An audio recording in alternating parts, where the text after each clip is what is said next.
तो आज हम पढ़ने वाले हैं 2012 का प्रश्न पत्र हिंदी का, जो कि एडीओ का क्वेश्चन होने वाला है। प्रश्न नंबर 121 देखते हैं। सामान्य हिंदी से संबंधित है। विशाल शब्द का सबसे उपयुक्त विलोम शब्द क्या होगा? तो विलोम शब्द देखना है।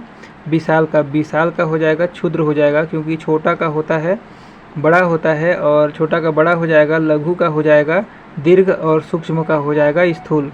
तो सही उत्तर हो जाएगा ऑप्शन नंबर बी, क्षुद्र। विशाल का हो जाएगा क्षुद्र। अगला देखते हैं। अगला प्रश्न है, यह वह वीर बालक है जिसने डूबती बालिका को बचाया था। यह तो कौन सा वाक्य है यह? तो ये है मिश्र वाक्य है। ऑप्शन नंबर डी इसका सही उत्तर हो जाएगा। अगला प्रश्न है 123 है, मैं झूठ से घृणा करता हूँ। इस वाक्य में कौन सा कारक प्रयुक्त होता है? तो देखिए, मैं झूठ से घृणा करता हूँ, इसमें कौन सा कारक हो जाएगा? तो अपादान कारक हो जाएगा। मैं झूठ से घृणा करता हूँ, इस वाक्य में कारक अलगाव के बोध में हो रहा इस कारण अपादान तत्पुरुष होगा। अगला प्रश्न प्रश्न नंबर 124 है, जिस वाक्य में एक कर्ता और एक क्रिया हो उसे क्या कहा जाता है? तो देखिए, सरल वाक्य कहा जाता है। ऑप्शन नंबर बी इसका सही उत्तर हो जाएगा। अगला देखते हैं। प्रश्न नंबर 125 है, स्वर ध्वनि किसे कहते हैं? तो स्वर ध्वनि देखिए किसे कहते हैं? ऑप्शन नंबर बी हो जाएगा, अ स्वर ध्वनि है। अगला प्रश्न देखते हैं। प्रश्न नंबर 126 है, नीलांबर शब्द में कौन सा समास है? तो नीलांबर शब्द में देखिए, नीलांबर शब्द का समास विग्रह हो जाएगा नीला है जो अंबर। कर्मधारय समास होगा। नीलांबर का समास विग्रह नीला है अंबर, जिसका अर्थात बलराम बहुब्रीहि समास होगा। तो सही उत्तर हो जाएगा ऑप्शन नंबर सी, कर्मधारय समास। अगला प्रश्न देखते हैं। प्रश्न नंबर 127 है, आपादान तत्पुरुष समास का सही शब्द चुनिए। तो आपादान तत्पुरुष समास का सही शब्द है रोग मुक्त। ऑप्शन नंबर ए इसका सही उत्तर हो जाएगा, रोग मुक्त। देखिए, रोग से मुक्त, उपरोक्त शब्द में रोग से अलगाव का बोध हो रहा है, इस कारण आपादान तत्पुरुष होगा। और रस भरा में रस से भरा, और रोगग्रस्त में देखिए रोग से ग्रस्त, और मद माता का अर्थ होता है मद से माता। उपरोक्त शब्द में से कौन प्रयाग साधन के रूप में हुआ है, इसलिए करण तत्पुरुष समास होगा। तो ऑप्शन नंबर ए इसका सही उत्तर हो जाएगा। अगला देखते हैं। प्रश्न नंबर 128 है, तुम्हारा में कौन सा सर्वनाम है? तो देखिए, पुरुषवाचक सर्वनाम है। तो ऑप्शन नंबर बी हो जाएगा, क्योंकि तुम्हारा में मध्यम पुरुष सर्वनाम होगा। अगला प्रश्न देखते हैं। प्रश्न नंबर 129 है, रानी बहुत बोलती है। यह वाक्य इसका उदाहरण है। रीतिवाचक क्रिया विशेषण या परिणामवाचक या गुणवाचक या परिणाम बोधक। तो ये वाला प्रश्न को विलोपित कर दिया गया है। अगला प्रश्न देखते हैं। प्रश्न नंबर 130 है, निम्नलिखित में से कौन सा शब्द विदेशी शब्द है? तो देखिए, औरत शब्द विदेशी शब्द है। देशज शब्द देखिए, सूरज, जगमग, हाथ, ये सब देशज है। और विदेशज में औरत हो जाएगा, अरबी भाषा का शब्द हो जाएगा विदेशज। अगला प्रश्न है। प्रश्न नंबर 131 है, पेट की आग के लिए एक शब्द है। तो पेट की आग के लिए एक शब्द क्या हो जाएगा? जठराग्नि हो जाएगा। ऑप्शन नंबर सी इसका सही उत्तर हो जाएगा, पेट की आग जठराग्नि। और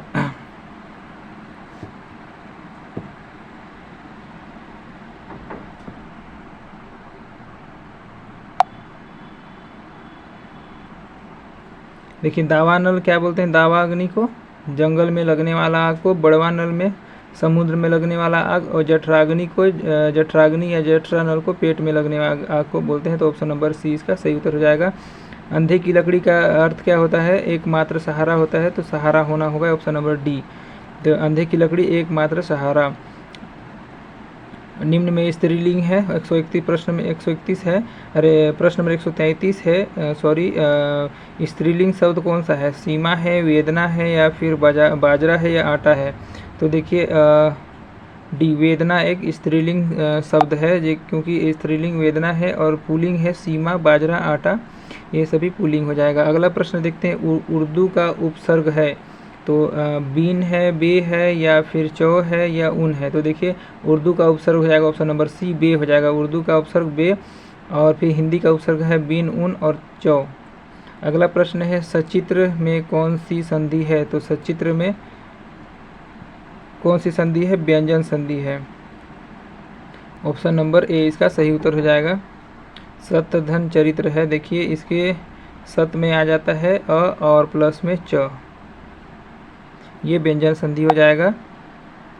अगला प्रश्न हो जाएगा 136 है अनेकार्थी शब्द पतंग का यह अर्थ नहीं है। अनेकार्थी शब्द पतंग का यह अर्थ नहीं है, क्या नहीं होगा? ऑप्शन देखते हैं। सूर्य हो जाएगा, सुलभ हो जाएगा, पत्ता हो जाएगा, नौका हो जाएगा, या पत्ता। तो ऑप्शन नंबर डी हो जाएगा। देखिए पतंग, सूर्य, सुलभ, नौका, पक्षी, पतिंगा, गेंद, वृक्ष, ये सभी पतंग का हो जाएगा, तो पत्ता नहीं होगा। अगला प्रश्न है राम खेल रहा है इस वाक्य में उद्देश्य है। तो राम खेल रहा है इस वाक्य में क्या है? उद्देश्य क्या है? तो इसमें राम उद्देश्य है, राम खेल रहा है में उद्देश्य है राम, और विधेयक खेल रहा है। अगला प्रश्न देखते हैं, प्रश्न नंबर 138 है निम्नलिखित में से कौन से शब्द में उपसर्ग और प्रत्यय का प्रयोग एक साथ हुआ है? तो देखिए सम्मानित में हुआ है, ऑप्शन नंबर ए। अगला प्रश्न है 139 निम्नलिखित में से एक लोकोक्ति की विशेषता नहीं है। तो देखिए निम्नलिखित में से एक लोकोक्ति की विशेषता क्या नहीं है? तो एक वाक्यांश होगा, ऑप्शन नंबर बी। देखिए अगला प्रश्न देखते हैं, प्रश्न नंबर 140 निम्नलिखित में से किस वाक्य में अकर्मक क्रिया नहीं है? निम्नलिखित में से किस वाक्य में अकर्मक क्रिया नहीं है? तो देखिए गीता ने पुस्तक पढ़ी है, इसमें अकर्मक क्रिया नहीं, ऑप्शन नंबर सी इसका सही उत्तर हो जाएगा। देखिए गीता ने पुस्तक पढ़ी, इस वाक्य में पुस्तक एक कर्म है जिसके कारण यह सकर्मक है, शेष तीनों अकर्मक हो जाएंगे। अगला प्रश्न देखते हैं, प्रश्न नंबर 141 है निम्नलिखित वाक्यों में किस वाक्य का पदक्रम सही नहीं है? तो देखिए मैं आप पर श्रद्धा रखता हूँ, मोहन सो रहा है क्या? ऑप्शन नंबर सी में दिया है ईश्वर के अनेक नाम हैं और मोहन से गीत गाया जाता है। तो देखिए इस वाक्य में पदक्रम सही नहीं है, तो ऑप्शन नंबर डी में है मोहन से गीत गाया जाता है, ऑप्शन नंबर डी। अगला प्रश्न है 142 संयुक्त व्यंजन इनके योग से बना है। तो ज्य बना है आधा ज और यहाँ से, ऑप्शन नंबर सी से बना हुआ है, ये संयुक्त व्यंजन है, जो कि संयुक्त व्यंजन 4 प्रकार का होता है, छ, त्र, ज्ञ और स्र। जो छ बना है आधा क और स से मिलकर बना होता है, और त्र बनता है आधा त और र से, और फिर ज्य बनता है आधा ज और यहाँ से, और स्र बनता है तालाबी श आधा श और र से मिलकर बना होता है, जिनकी संख्या 4 होती है। अगला प्रश्न है 143 नंबर भाववाचक संज्ञा शब्द नहीं है। तो भाववाचक संज्ञा शब्द कौन सा नहीं है? तो खट्टा नहीं है, क्योंकि ये विशेषण है। अगला प्रश्न है, प्रश्न नंबर 144 है निम्नलिखित में से किस शब्द की वर्तनी सही है? तो अनुग्रहित का है या फिर अनुगृहित का? देखिए वर्तनी की दृष्टि में अनुगृहित शब्द शुद्ध होता है, तो अनुगृहित, जो कि ऑप्शन नंबर अनुगृहित इसमें शब्द में नहीं है, इसीलिए इस प्रश्न को विलोपित कर दिया गया है। अगला प्रश्न देखते हैं, अनुगृहित। अगला प्रश्न है तद्भव शब्द चुनिए। तो तद्भव शब्द हो जाएगा दूध हो जाएगा, क्योंकि अनार देखिए फारसी हो जाएगा अनार, और कमरा भी पुर्तगाली हो जाएगा, और जल हो जाएगा तत्सम शब्द हो जाएगा, तो जल हो जाएगा, तद्भव हो जाएगा दूध, ऑप्शन नंबर डी इसका सही उत्तर हो जाएगा। अगला प्रश्न देखते हैं दोषारोपण करना के लिए उपयुक्त मुहावरा है। तो दोषारोपण करना के लिए देखिए उपयुक्त मुहावरा है उंगली उठाना, क्योंकि कान भरना मतलब चुगली करना होता है, उंगली पर नचाना मतलब वश में करना होता है। अगला प्रश्न है प्रश्न नंबर 147 है निम्नलिखित में से कौन सा शब्द कमल का पर्यायवाची नहीं है? तो देखिए जलद इसका जलद, पंकज, जलज और अम्बुज ये सब का पर्यायवाची शब्द है। जलद से आशय है जल देने वाला अर्थात बादल, तो हो जाएगा ऑप्शन नंबर ए इसका सही उत्तर हो जाएगा, पर्यायवाची शब्द जलद नहीं होगा। अगला प्रश्न है प्रश्न नंबर 148 है संकेतवाचक वाक्य का उदाहरण है तो वे टहलने जा रहे हैं, वह अब तक खा चुका होगा, शायद आज पिता आए, यदि तुम परिश्रम करते हो तो अवश्य उत्तीर्ण होगे। तो संकेतवाचक का उदाहरण हो जाएगा ऑप्शन नंबर डी। वे टहलने जा रहे हैं विधिवाचक वाक्य होगा, वह अब तक खा चुका होगा विधिवाचक वाक्य, और शायद आज पिताजी आए संदेहवाचक वाक्य होता है। तो ऑप्शन नंबर डी इसका सही उत्तर हो जाएगा। अगला देखते हैं अपठित गद्यांश है। वाक्य क्रमांक 149 एवं 50 दो प्रश्न मतलब बनते हैं निम्नलिखित गद्यांश पढ़कर। तो साहित्योन्नति के साधनों में पुस्तकालयों का स्थान अत्यंत महत्वपूर्ण है। इसके द्वारा साहित्य के जीवन की रक्षा, पुष्टि और अभिवृद्धि होती है। पुस्तकालय सभ्यता के इतिहास का जीता जागता गवाह है। इसी के बल पर वर्तमान भारत के लिए कोई नई वस्तु नहीं है। लिपि के आविष्कार से आज तक लोग निरंतर पुस्तकालयों का संग्रह करते हैं। पहले देवालय, विद्यालय व निरीपालय इन संग्रहों की प्रमुख स्थान होते थे।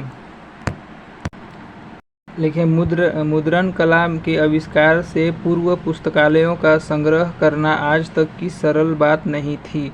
आजकल साधारण स्थिति के पुस्तकालयों में जितना संपत्ति लगती है उतनी उन दिनों में कभी-कभी एक पुस्तक की तैयारी में लग जाया करती थी। भारत के पुस्तकालय संसार भर में अपना शानी नहीं रखते। प्राचीन काल में मुगल सम्राटों तक यही स्थिति रही। चीन, फ्रांस प्रभृति सुदूर स्थित देशों में झुंड के झुंड विद्यानुरागी लंबी यात्रा करके भारत आया करते थे। तो इसमें देखते हैं कौन सा प्रश्न बना हुआ है। तो देखिए, साहित्य की उन्नति का सबसे महत्वपूर्ण साधन क्या है? तो देखिए क्या है, पुस्तकालय है। साहित्य की उन्नति का सबसे महत्वपूर्ण साधन तो पुस्तकालय का हो जाएगा इसका सही उत्तर। अगला देखते हैं, उपयुक्त गद्यांश का उचित शीर्षक क्या होगा? तो देखिए पुस्तकालय और भारत हो जाएगा। ऑप्शन नंबर सी इसका सही उत्तर हो जाएगा। तो इस प्रकार से प्रश्न आते हैं हिंदी में। दोस्तों, अगर वीडियो अच्छा लगे तो चैनल को सब्सक्राइब कीजिएगा, लाइक कीजिएगा, शेयर ज़रूर कीजिएगा। मिलते हैं एक नए वीडियो के साथ, तब तक के लिए धन्यवाद।